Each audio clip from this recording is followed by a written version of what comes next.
ملتان کی مشہور شاہ شمس پارک شہریوں کی سستی تفریح گاہ کھنڈر کا منظر پیش کرنے لگی۔ ایک طرف شاہ شمس پارک میں جھولے ٹوٹ پھوٹ کا شکار ہیں تو دوسری طرف پارک کی جھیل میں پانی بھی خشک ہو چکا ہے۔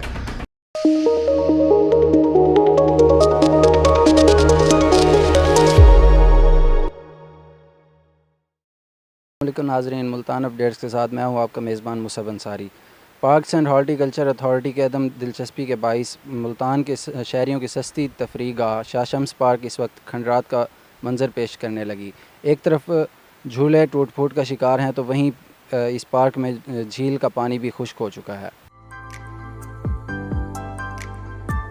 شاہ شمس پارک ملتان کے وسط میں واقع ایک بہت بڑی اور پرسکون پارک ہے، جہاں بچے، بوڑھے اور ہر عمر کے لوگ سیر و تفریح کے لیے آتے ہیں، لیکن پارک میں مناسب انتظام نہ ہونے کی وجہ سے اکثر شہریوں کو مایوسی کا سامنا کرنا پڑتا ہے۔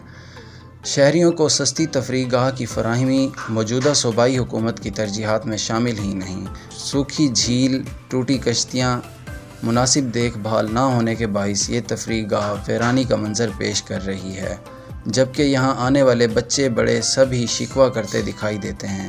Chairman parks and horticulture authority Ijaz Hussain Janjua کے مطابق جھیل کو دوبارہ بحال کرنے کے لیے جلد ٹینڈر جاری کریں گے تاکہ بچوں کو شہر کے اندر ہی سستی تفریح گاہ میسر آ سکے۔